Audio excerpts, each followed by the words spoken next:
Menko Polhukam Mahfud MD meminta publik tidak usah meramal dan berspekulasi terkait putusan Mahkamah Konstitusi soal batas usia Capres-Cawapres. Namun, hal ini tetap menjadi polemik mengingat jika dikabulkan, maka akan memuluskan jalan Gibran untuk ikut dalam Pilpres 2024. Lalu bagaimana KPU kemudian akan merespons putusan MK? Cukupkah waktu untuk merevisi peraturan KPU atau PKPU dan bagaimana pula dampaknya jika MK mengabulkan permohonan? Kami bahas bersama Idam Holik, Komisioner KPU RI, bergabung juga pakar hukum tata negara yang juga pengajar Sekolah Tinggi Hukum Indonesia Jentera, Bivitri Susanti. Selamat malam Pak Idam juga Mbak Bivitri.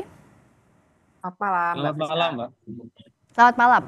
Saya ke Pak Idam dulu. Kita mau tidak mau kan ada dua kemungkinan. Kalau MK mengabulkan permohonan uji materi atau tidak. Jikalau dikabulkan permohonan itu, Pak Idam, apakah KPU akan langsung merevisi aturan syarat umur di PKPU? Sebenarnya apa dampaknya ke peraturan soal pemilu ini? Dalam penjelasan pasal 10 ayat 1 Undang-Undang Nomor 8 tahun 2011 dijelaskan bahwa putusan Mahkamah Konstitusi berlaku sejak dibacakan. Ya, berlaku sejak dibacakan dan kita semua tahu putusan Mahkamah Konstitusi bersifat final dan mengikat.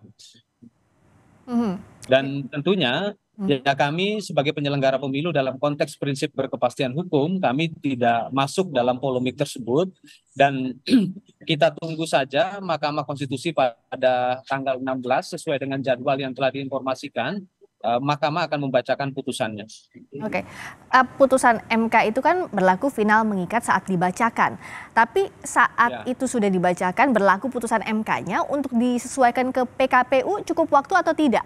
Dari besok ke 19 Oktober.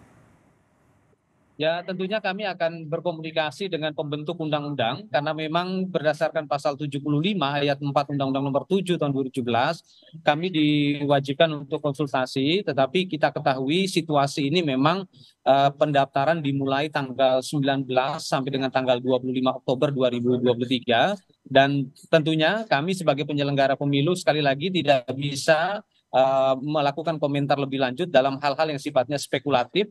Oleh karena itu, ya kita tunggu saja putusan Mahkamah Konstitusi dibacakan dan saat ini kami telah mengundangkan peraturan KPU nomor 19 tahun 2023 yang menjelaskan bahwa syarat usia minimal bakal pasangan calon presiden dan wakil presiden itu adalah 40 tahun sesuai dengan pasal 169 huruf Q Undang-Undang nomor 7 tahun 2017. Oke, tapi sebagai perbandingan waktu KPU menyusun PKPU terakhir itu berapa lama waktu yang dibutuhkan kurang lebih, Pak Idam? Ya, kalau kita bicara tentang proses penyusunan atau legal drafting PKPU dari awal hingga akhir itu memang cukup lama ya. Ada FGD, focus group discussion, ada uji publik, ada rapat konsinyering, ada rapat konsultasi, ada rapat harmonisasi. Normalnya memang cukup lama, tapi kita kembali kepada penjelasan pasal 10 ayat 1 Undang-Undang Nomor 8 tahun 2011. Putusan Mahkamah Konstitusi berlaku sejak dibacakan. Jadi kalau normalnya 3 bulan, 6 bulan sampai ya Pak Idam ya? Di luar ada putusan MK ini? Ya, seperti itu. Memang prosesnya cukup panjang. Nah, artinya kalau stepnya atau tahapan berikutnya agar publik juga tahu, kalau sudah diketuk putusan MK, berikutnya konsultasi dengan pembentuk undang-undang, artinya dengan DPR ya? Dalam waktu sesingkat mungkin sebelum 19 Oktober itu harus selesai. Ya, saya pikir pembentuk undang-undang juga akan tahu bahwa tanggal 16 Oktober 2023 hari esok Mahkamah Konstitusi akan membacakan putusannya dan kami meyakini pembentuk undang-undang juga akan mengikuti proses pembacaan putusan tersebut. Kalau Mbak Bivitri lihat bagaimana sejumlah pihak kan menilai ada indikasi kuat kepentingan politik di belakangnya. Tapi kalau kita lihat dari putusan yang akan diambil oleh MK besok, apa dampak yang paling ketara jelang pemilu yang hanya tinggal beberapa hari pendaftarannya 19 Oktober. Dari segi peraturan perundang-undangan ya betul yang tadi dikatakan oleh Pak Idam bahwa peraturan KPU harus segera dibuat.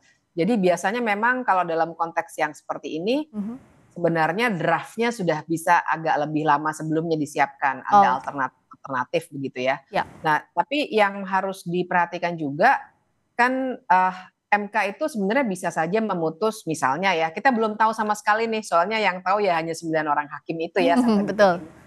Bisa saja mereka memutuskan misalnya baru diberlakukan tahun pemilu 2029 misalnya. Oh, Bisa juga begitu. Kita belum tahu, tapi kalau sudah dalam situasi seperti ini yang saya tahu silakan dikoreksi apabila saya keliru Pak Idam. Biasanya memang sudah ada alternatif draft begitu. Jadi karena ini harus cepat. Kalau memang besok MK bilang dikabulkan dan langsung berlaku untuk 2024, berarti memang KPU harus gerak cepat. Nah ini yang harus diperhatikan adalah yang mana nih yang harus diubah. Kenapa bisa begitu cepat? Karena memang norma dasarnya itu yang mengenai umur atau apapun persyaratan yang nanti akan dibuat oleh putusan MK.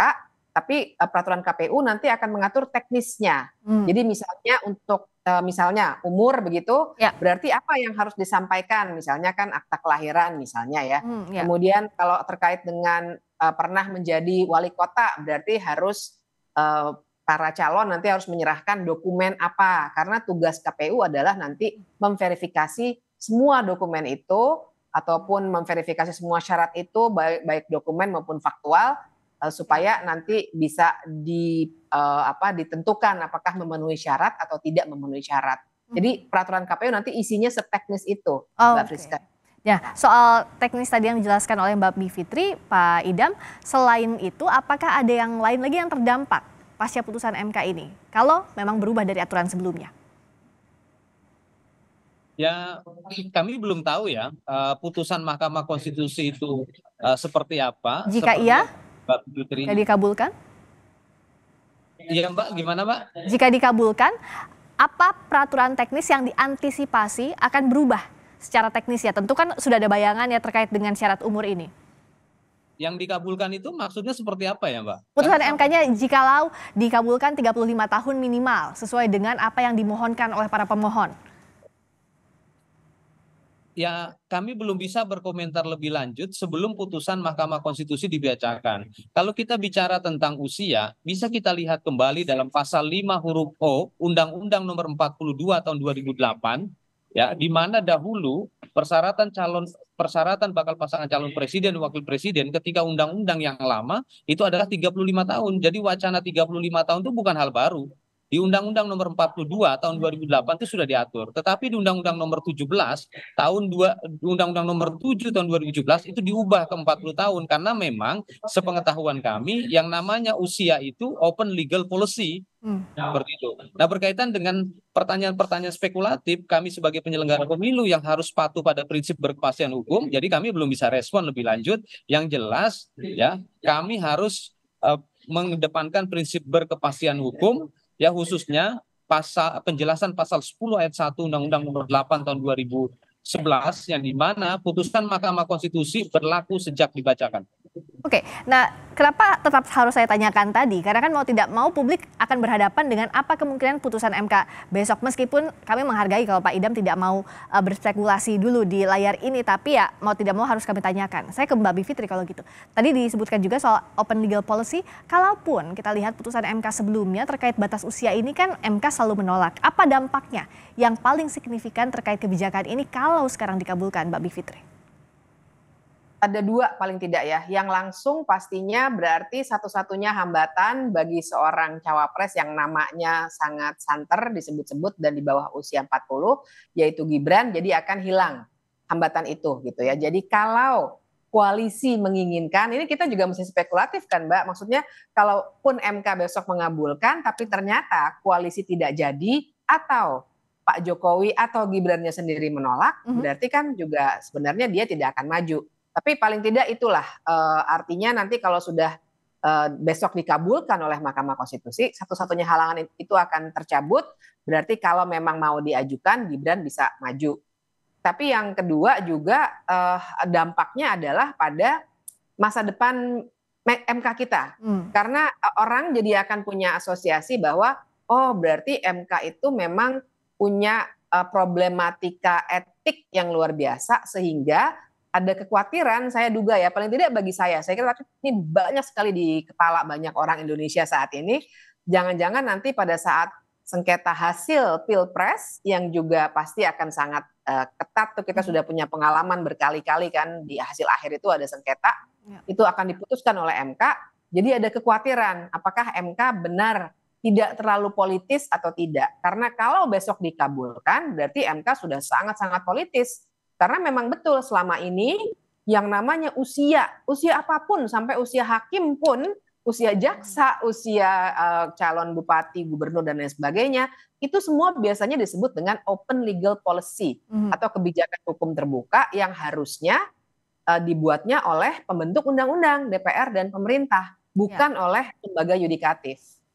Nah, ini kita akan tunggu apa putusan MK besok yang tentu akan ditunggu karena bisa jadi mengubah tatanan dan apa juga dampaknya terhadap pemilu yang tinggal menghitung hari. 19 Oktober sudah dibuka pendaftaran Capres-Cawapres. Terima kasih ulasannya Pak Idham Holik, Komisioner KPU RI, juga Mbak Bivitri Susanti, pengamat hukum tata negara yang juga pengajar Sekolah Tinggi Hukum Indonesia Jentera. Terima kasih, selamat malam. Selamat malam.